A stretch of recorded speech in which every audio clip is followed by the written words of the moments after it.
छपी। हालांकि वो जब रिपोर्ट आई तो रोहतक में, क्योंकि मैं रोहतक से लोकसभा में सांसद हूँ, तो रोहतक वालों ने कहा कि भाई ये क्या है, इसमें आप भी थोड़ा बढ़ाओ।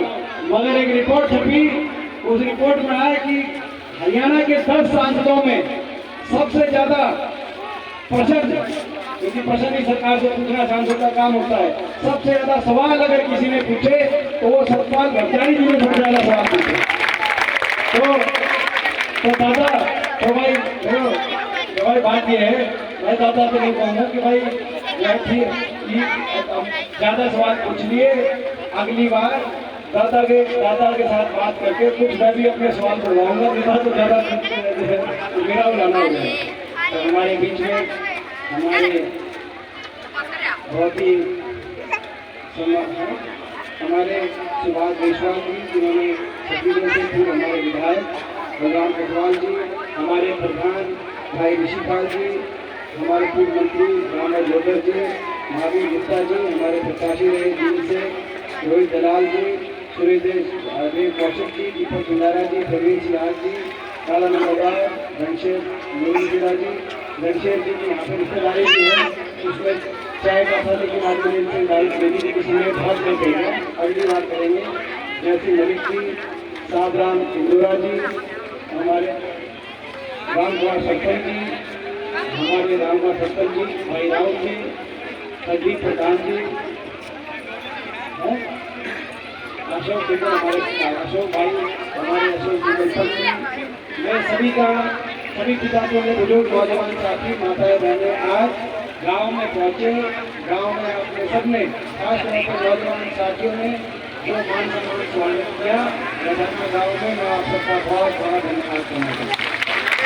और 11 बजे से बैठे 11 बजे से बैठे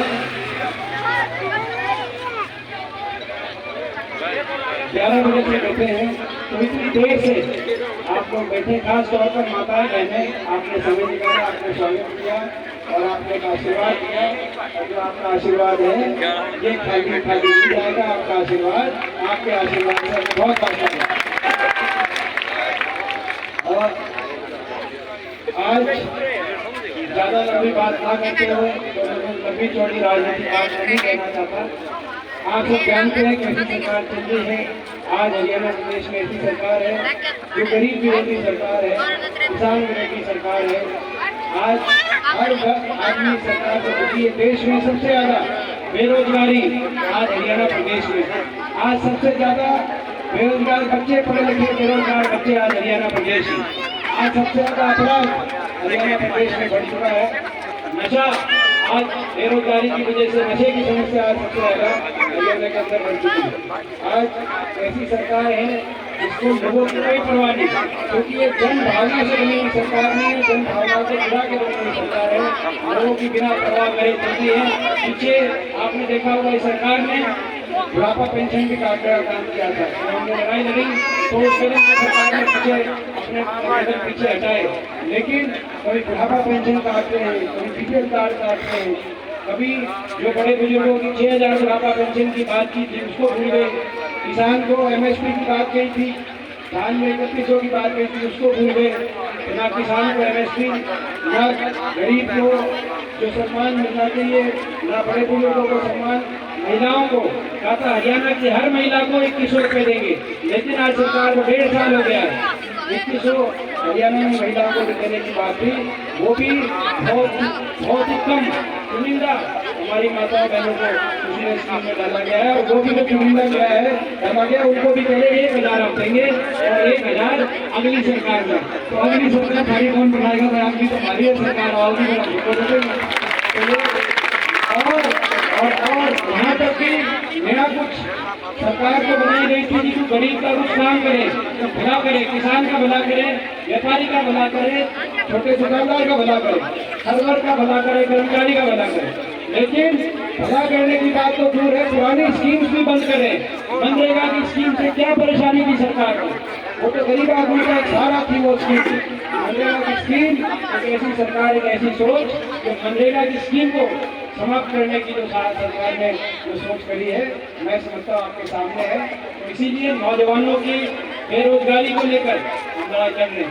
जो आज हरियाणा के अंदर सिलेक्शन नहीं हो रहा नौजवानों का, भारतीय प्रदेश के युवाओं को हरियाणा में आज नौकरी दी जा रही है और हमारे हरियाणा के नौजवान को नॉट फाउंड सुटेबल बताकर 35% की कंडीशन लगाकर सारी जितनी हमारे हर वर्ग की अलग अलग आरक्षित वर्गों की भी सीटें हैं उनको भी खाली छुड़ा जा रहा है। हर वर्ग की आज इतना बड़ा नुकसान जो हो रहा है, लड़ाई लड़ रहे हैं, ये लड़ाई लड़ते रहेंगे। मैं बस इतना ही कह सकता हूँ कि आज आपके बीच में आए हैं, आपने जो आशीर्वाद दिया उससे हमारा हौसला बहुत बड़ा है, क्योंकि हम विपक्ष में हैं। इसीलिए भाई देखो, इसमें तो भैया आपसे मैं पूछना चाहता हूँ भाई, हमारा हौसला हमारे से है, हमारा हौसला हमारे से है, ये ऐसा है। और आपने जो आज आशीर्वाद दिया है उससे हमारा हौसला बहुत बड़ा है। बाकी जहाँ तक अपने गांव की बात है, एक गांव में जो आपने हमारी जिम्मेदारी लगाई थी दादा सरकार जी के और हमारे, कि भाई ये जो अम्बेडकर भवन की बात थी, तो इसमें जो है कुछ ग्रांट मेरे ख्याल इन्होंने दी है, 5 लाख की ग्रांट आपने शायद दी है, 7 लाख की ग्रांट दी है।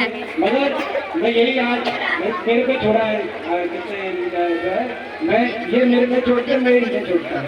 तो भाई देखो, ये हमारा आपस का। और मैं एक और बात बता दूं, असली बात, चलो इन्होंने सवाल तो मेरे से ज्यादा पूछ लिया लोकसभा में, तो कोई बात नहीं, मगर भाई जो है ना, दादा मिलन साहब इतने हैं, सही मैं बता रहा हूँ, सबका मान रहा हूँ। तो भाई ये तो खैर इन्होंने आपने देखा कितने नरम स्वभाव के, ये इतने नरम स्वभाव के होते हैं भाई। ये देखने की बात है, MP हैं, 20 लाख की आबादी में विचार क्या है, वो MP होते हुए भी करें आप लोग करेंगे, आप बता दो। तो मैं क्या, आपने 7 लाख दिए थे, आज हम दोनों वाले हैं, तो मैं ये कहूँगा इसको डबल कर लिया, काम करो भाई, जो है 7 लाख से 14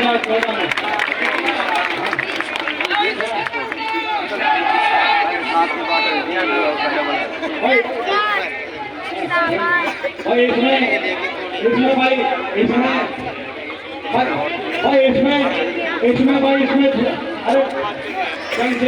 एक बार कंट्रोल, तो भाई देखो इसमें